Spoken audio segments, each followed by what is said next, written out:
Oven timer read 4047 p.m. when my husband told me he wanted a divorce. Not in private. Not after dinner. Not even in a whisper. He said it loud enough that his mother looked up from arranging the charcuterie board, and his sister paused mid-pour with the Pinot Noir tilted in her hand. I had been checking on the roast. A bone-in prime rib I'd started dry brining 2 days before. Montreal steak seasoning. Coarse salt. A little rosemary from the pot on our balcony. I'd gotten up at 6 that morning to bring it to room temperature before the sear. I set down the meat thermometer, slowly, the way you set something down when you're deciding what to do with your hands. "Okay," I said. He blinked. His mother blinked. His sister put the wine down. "Okay," he repeated. "Okay." I picked up a dish towel, wiped my hands, and folded it over the oven handle the way I always do. Then I walked to the bedroom, took my passport from the drawer where I keep it. Second drawer, left side, under my work badge lanyard. Tucked it into my tote bag along with my laptop, the folder of documents from my filing cabinet, and my grandmother's ring that I never wear to cook. I zipped the bag. I came back to the kitchen.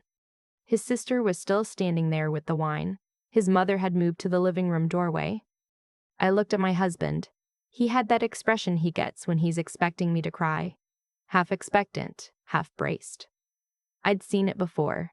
At our 5-year anniversary dinner, when he told me his company needed him to relocate to Calgary, and he'd already said yes. At my performance review year when I told him I'd been offered a promotion and he asked if I really needed the extra stress. I did not cry. "The prime rib needs to rest for 20 minutes after you pull it," I said, looking directly at his mother. "Don't cut into it before that, or you'll lose all the juices. The au jus is on the stove on low. Don't let it boil." Then I picked up my coat from the hook by the door, put it on, and left. It was the 23rd of December. I should go back, not far, just 2 years. Because that's when I first started to understand what was actually happening, even if I didn't name it until much later.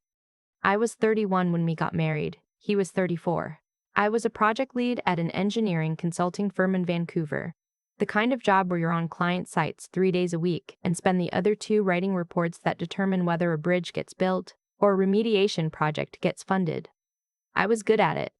I liked it. My boss at the time told me I had unusual instincts for risk assessment, which I took as the highest compliment a structural engineer could receive. My husband was in sales for a software company. He made decent money, worked flexible hours, and had a social ease I'd always admired.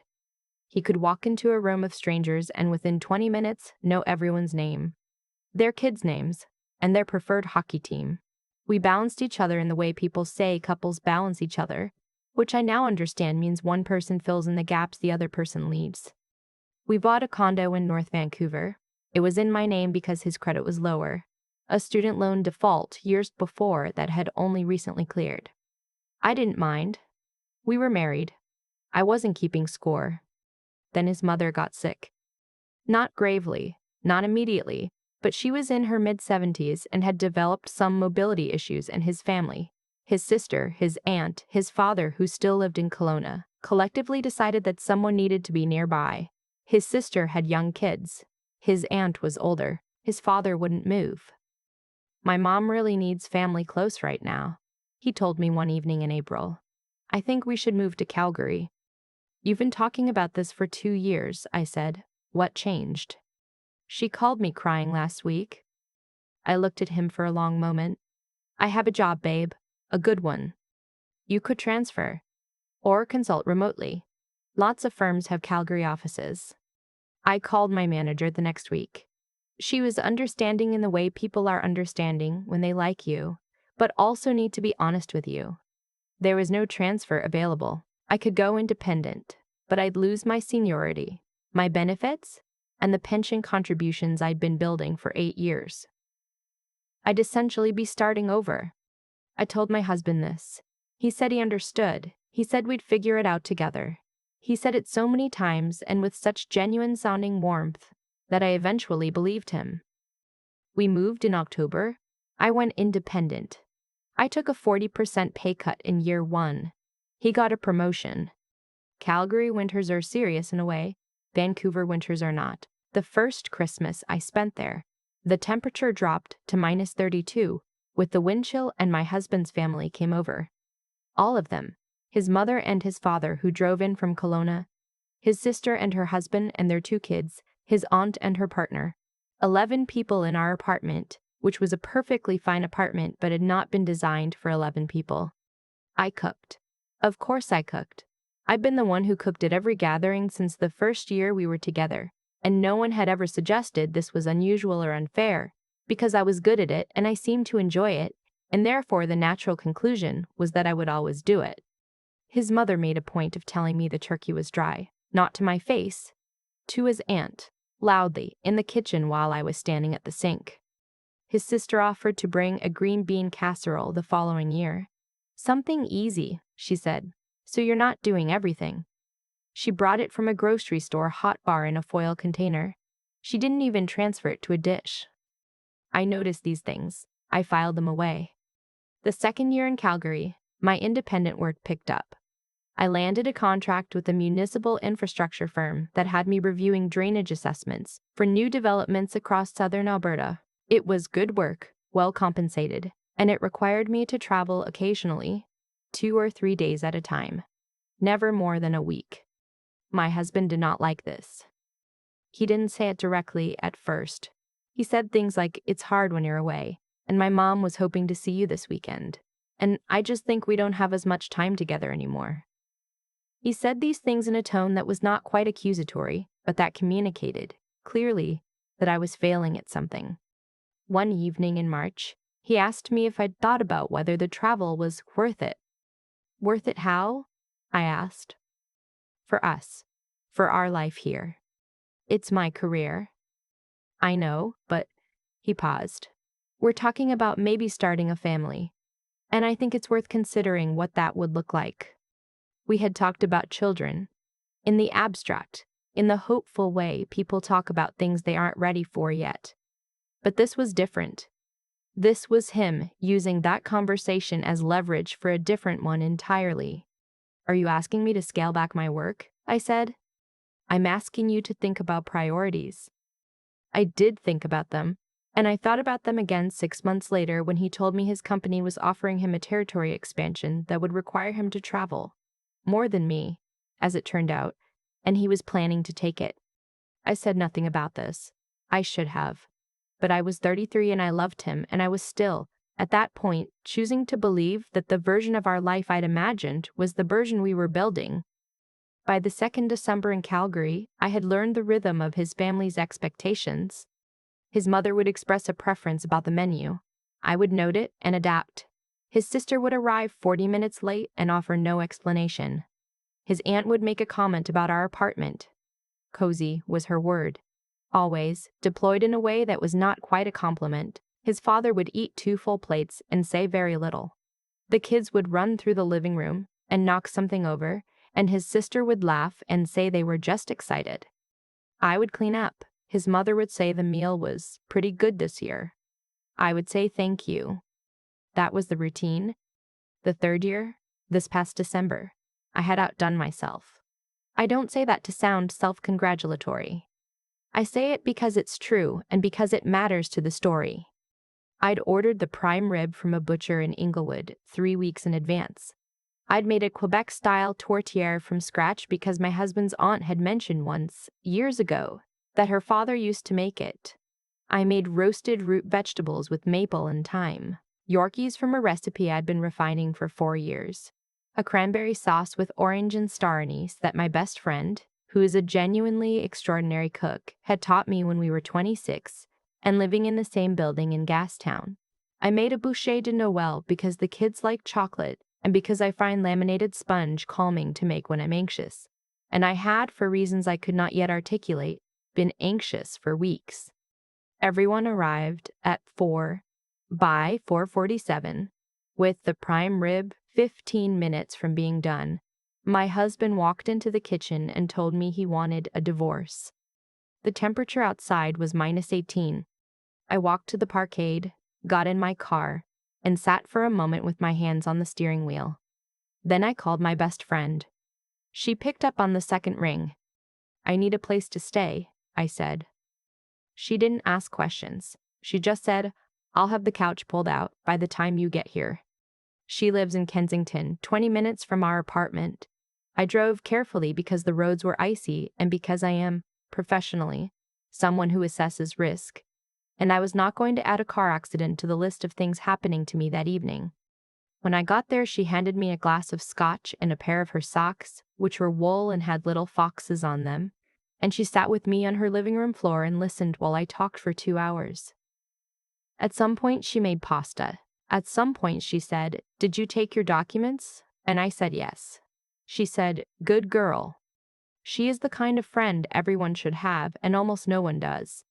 The next morning, she drove me to a meeting with her colleague, a family lawyer who had been practicing in Alberta for 18 years, and who agreed to see me on the 24th of December, because my friend had called in what appeared to be a significant personal favor. I sat across from him at a small conference table with my folder of documents in front of me, and I explained the situation as clearly and factually as I could.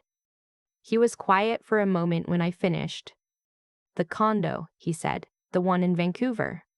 In my name. We sold it when we moved. The equity went into a joint account. And the Calgary apartment. Also in my name.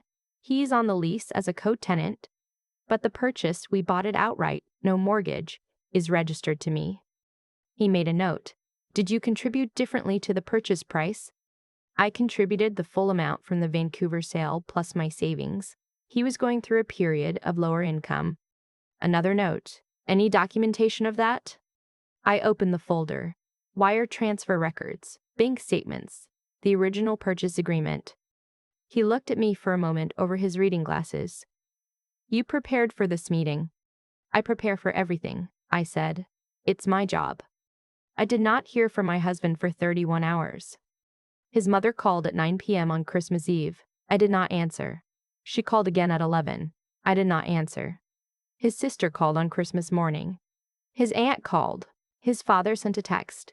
His father, who had spoken to me approximately 40 words per year for 3 years. A text that said, "This is a mistake, hope you'll reconsider." At 2 p.m. on Christmas Day, my husband called. I answered that one. "Where are you?" he said. "Somewhere safe." "I think we should talk." "We can talk through lawyers." Silence. Then, "I didn't think you'd actually leave." I want to pause here because I've thought about that sentence many times since. I didn't think you'd actually leave. What it means underneath is, I was counting on your investment in this life being bigger than your self-respect. I was counting on the apartment and the furniture and the Christmas dinner and the years of accumulated compromise being enough weight to keep you in the room. It had been for a while. It wasn't anymore. "You can keep the bouchée de Noël," I said. "The tourgère is better the second day." And I hung up. January was hard in the way that January always is, and harder in the ways that were specific to that year. My lawyer. I had a lawyer now, which still felt strange to say. Walked me through the division of assets under Alberta's Matrimonial Property Act, because the Calgary apartment was in my name and I could document my sole financial contribution to its purchase. My position was stronger than it might have been. The joint account we'd maintained was subject to equal division. His pension, my pension, both on the table. He hired a lawyer. His lawyer sent a letter in the second week of January suggesting that my career choices over the course of the marriage had benefited from his domestic and emotional support, and that this should factor into the settlement. I read that letter twice. Then I sent it to my best friend, who called me immediately and said several things I won't repeat here, but that were both deeply satisfying to hear and accurate. My lawyer was less emotional about it and more effective. He responded with documentation of my income before and after the move to Calgary, the decrease in my pension contributions, the contract work I'd taken on at reduced rates, and a letter from my former employer confirming the terms of the position I'd left. There's a particular kind of clarity that comes from having kept good records. We didn't go to court. In late February, my husband agreed to a settlement that gave me the apartment, a fair division of the joint account, and a straightforward spousal support arrangement. 18 months. which my lawyer said was appropriate given the length of the marriage and the career interruption. His lawyer tried once more to renegotiate on the apartment. My lawyer sent the wire transfer records again. That was the last we heard of it. I signed the papers on a Tuesday afternoon in March. Outside the window of my lawyer's office, the Bow River was still half frozen. That particular late winter gray that looks like it's deciding whether to thaw. My lawyer shook my hand and said I'd handled the process with unusual composure. I said I'd had a good teacher, meaning my best friend, who had spent 3 months reminding me, every time I wavered, exactly what I had built and what it was worth. I want to tell you something about the months after, because I think people skip this part and the skipping makes it seem like the ending of a bad marriage is itself the happy ending. It's not. It's the beginning of a different kind of work. I took on a full contract with the infrastructure firm in April. Real salary, benefits, a title, Senior Environmental Engineer. It was the position I would likely have reached 2 years earlier if I hadn't moved. I let myself be quietly furious about that for exactly 1 weekend, and then I put it somewhere useful. I got better at sleeping. I rearranged the apartment, moved the furniture to configurations that felt like mine and not like compromises. I bought a new set of baking pans, all clad, which I had always wanted and had always talked myself out of. And I made a croquembouche for my best friend's birthday in May, just because I felt like it. I stopped cooking for people who didn't deserve it. This sounds small, it isn't. His mother called once more in April. She said she hoped I knew she'd always liked me. I said I appreciated that. I didn't say what I was thinking, which was that she had been present at every dinner where I was taken for granted, and that liking someone is not the same as standing up for them, and that the prime rib had been perfect, and she knew it. I didn't say any of that, but I thought it very clearly, and that was enough. This past December, 13 months after I walked out with my passport and my laptop and my grandmother's ring, I hosted Christmas dinner at my apartment, just 4 people, my best friend and her partner, my colleague from the infrastructure firm who was new to Calgary and had nowhere to go, and my cousin, who drove up from Mothbridge. I made duck confit with sour cherry reduction because I felt like it. I made a potato gratin with Gruyere and a winter salad with roasted beets and candied pecans. I made an apple tarte tatin that I will not be modest about. It was exceptional. Nobody made a comment about anything being dry. Nobody arrived late without calling. Nobody said cozy in a tone that meant small. We sat at the table until 11, which is late for a Tuesday, and my best friend helped me with the dishes, and we drank the rest of the burgundy standing at the kitchen counter, and she said, "You seem like yourself again." I thought about that on my walk home. It's my apartment, I didn't go anywhere, but I took a walk before bed, because it helps me think. -14, clear sky. That specific Calgary winter dark. That is very dark and very clean. I thought about the version of myself that had adjusted to taking up less space, speaking less directly, cooking for people who didn't say thank you. That version had been practical and patient and had excellent stress management skills. I prefer this version. She keeps better records, and she knows when to leave the room. There's something I keep coming back to, even now, the dish towel. I folded it over the oven handle before I left. I don't know exactly why I did that. It wasn't a performance. Nobody was watching me closely enough to notice. I think it was just what my hands knew to do. Finish the thing you started.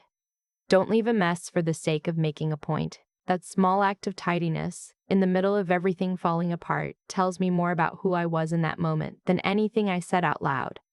People ask, when I tell this story, whether I had planned it, whether I knew he was going to say what he said. I didn't. But I had kept every wire transfer.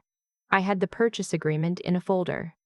I had my passport in a drawer I could reach in under 30 seconds. I hadn't done those things because I was preparing to leave. I'd done them because I was raised to understand that being a responsible person means knowing where your important documents are. My mother kept hers in a fireproof box. Her mother kept hers in a tine behind the winter coats. What I understand now is that integrity isn't loud. It doesn't announce itself. It's the accumulation of small, unglamorous decisions. The wire transfer you save, the receipt you file, the receipt you pile, the job you keep developing. even when someone is quietly suggesting you probably don't need to. It's the standard you hold for yourself when no one is applauding you for it. I had been doing that work for years without quite realizing it was the thing that would eventually protect me. My best friend is the one who said, "Good girl," when I told her I had the documents. That phrase lands differently than it used to. She wasn't praising me for being obedient. She was recognizing that I had been paying attention, that I had not drifted so far from my own judgment that I couldn't find my way back to it. The hardest part of those months, harder than the lawyer letters, harder than the asset negotiations, was sitting with the version of myself who had made all those small concessions. The move I'd agreed to, the contract work I'd accepted instead of fighting for the transfer, the dinners I'd cooked without complaint. I had to understand that person clearly enough to learn from her without being cruel to her. She had been trying. She had been trying. She had been patient and practical, and she had loved someone she thought she knew. The problem wasn't her character. The problem was that she had slowly stopped consulting herself before she consulted everyone else's comfort. That is what I took from all of it, finally. Not bitterness. Not a rule about never trusting people. Just a much more honest relationship with my own judgment. The willingness to do the hard thing. To keep the record. To stay in the room with an uncomfortable truth long enough to act on it rather than accommodate it away. The prime rib was by all accounts perfect. I know this because his aunt texted me in January. Not about the divorce, just to say that the leftovers had been extraordinary, and could I share the dry brine timing. I sent her the recipe. I'm not petty. But I did use the good spice ratios, and I kept the exact resting time to myself.